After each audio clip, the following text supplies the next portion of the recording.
Hey everybody, it's Brent in Central Arkansas. It's time for a greenhouse update.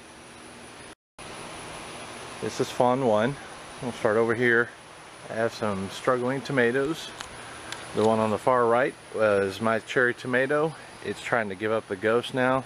It also gets the most sun coming in through the plastic here. The others have some shade cloth. The one next to it was a tomato I was hoping to carry forward. It's given up the ghost too, and it is likely not one I'm going to carry forward anyway. Alright, let's take a look at the grafting. The left two are Cherokee Purple, and the non-grafted one here is struggling. We have wilted leaves, and the tomato is a little bit soft here.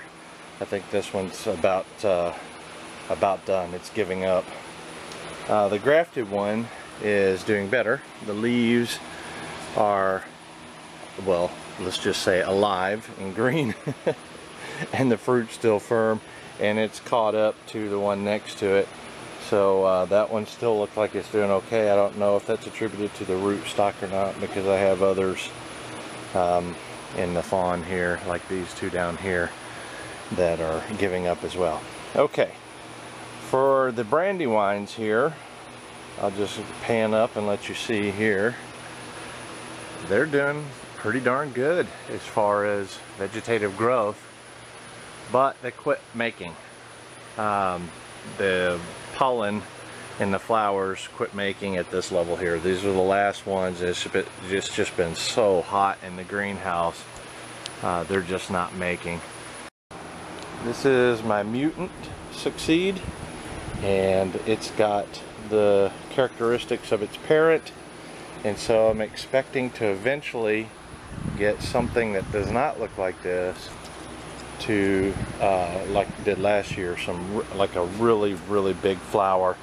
So that's why I carried it forward, because I'm thinking this might have the potential to create a big tomato, and that's really the only reason. Otherwise, like everything else, the heat is getting to everything. The corn are past their prime, and they're ready to take off the husk and expose them to air inside and dry the seed out.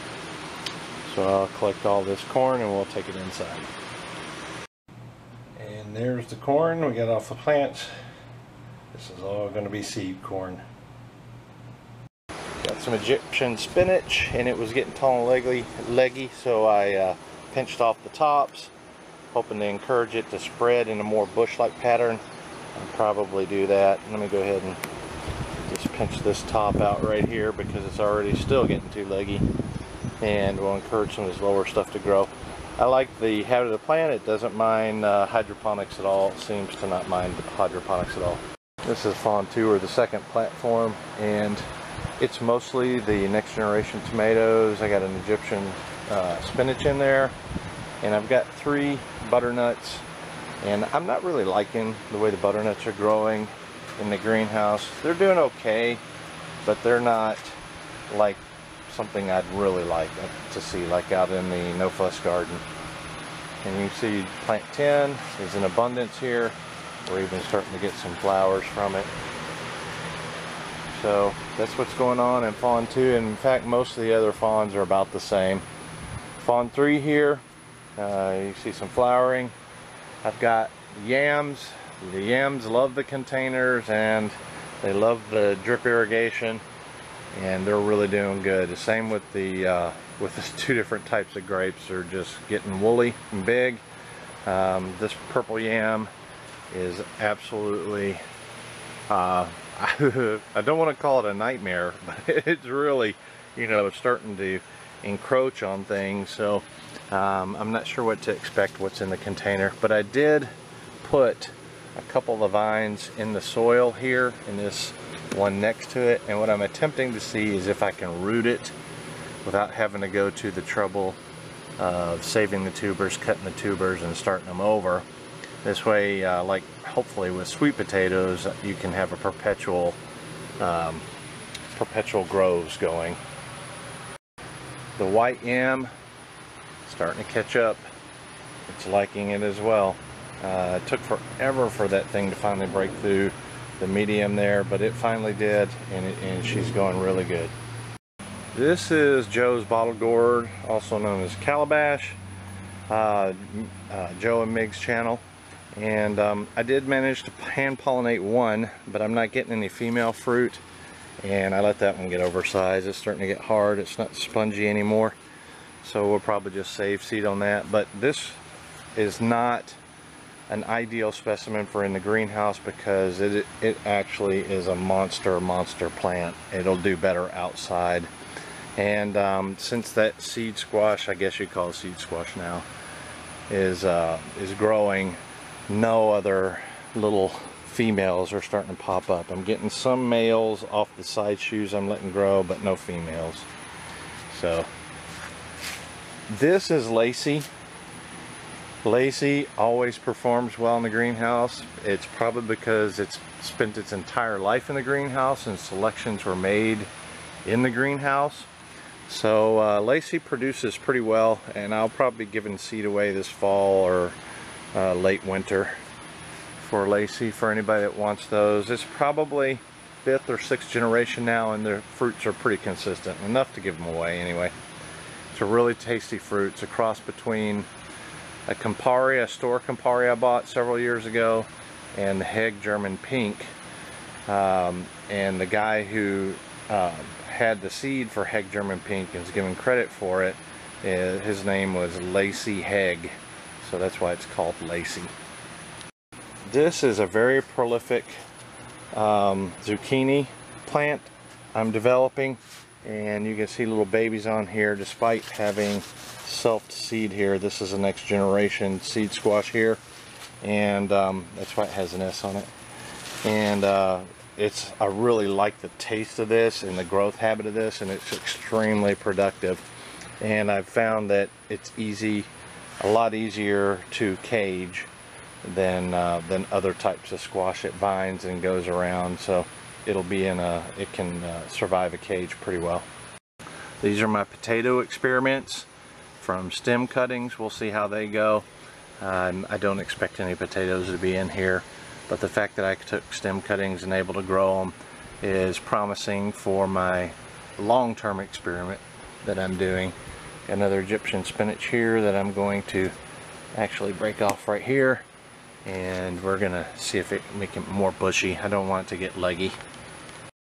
This is the offshoot California Brine, excuse me, my second choice, and you can tell from looking at this one and the one I'm going to show you in a minute, this one is not as productive, and it doesn't quite have the shape that I like. It's got more of a rounded end here, and it's not as blocky. So it is growing well. It's just not ideal for the next generation. Of course, in this fawn we've got the next generation 10 plant number 10 growing here, as well as in this one. This is California Brine, and it's just a pepper making machine.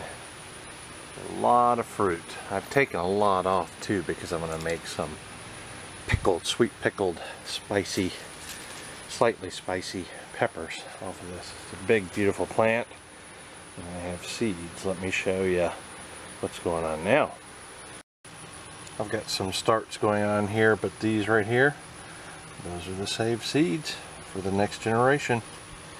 This is California Brine, next generation.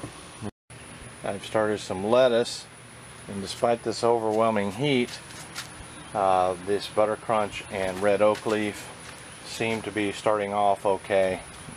Honestly though, even though they look pretty, they're probably going to be bitter, but I thought I'd give it a go anyway. Who knows? The water temperature in the fawns are significantly cooler than in the containers, so I'll take a temperature measurement for you. And that's the temperature in here, 82.6, and I'll take a temperature reading for the buckets for you. And this is the bucket temperature that I'm about to show you. Was how everything was grown. That's how fawn 1 worked. Alright, there's your reading in here. It's 93.6. It seems to have stabilized now, but Well, there it went 93.7, but it is significantly higher than the roots or the containers that are sitting in the Fawn 2s, and that's one of the main reasons why I switched over, the insulation capabilities of Fawn 2. The rootstock is starting to get right now, I believe, and it's turning a little deeper color, I guess.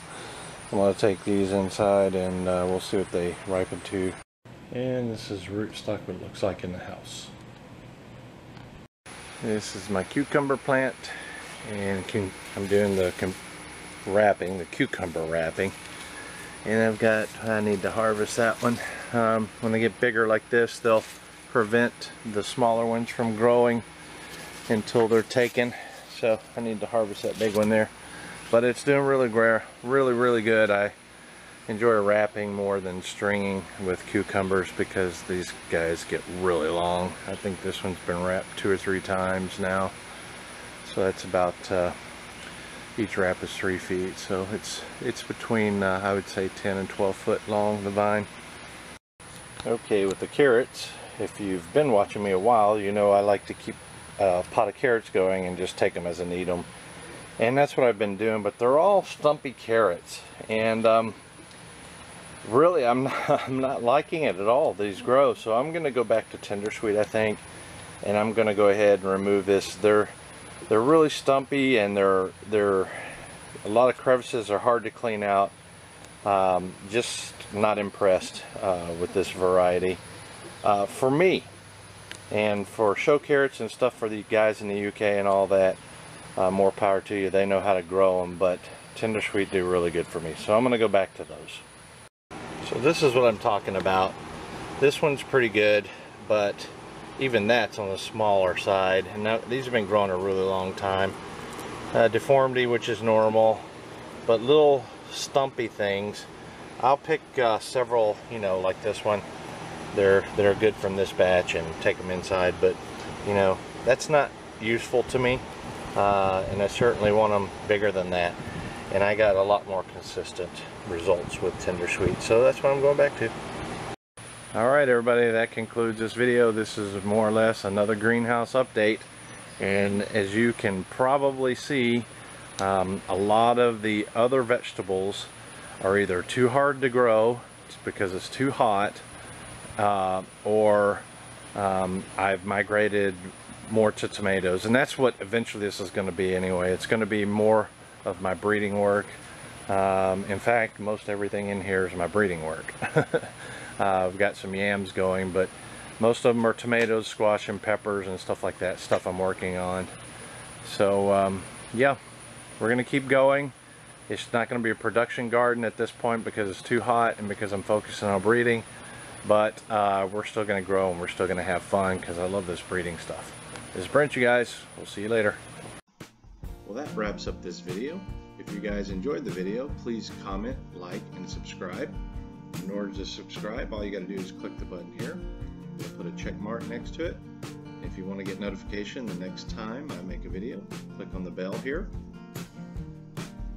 Check here and hit save. You guys take care.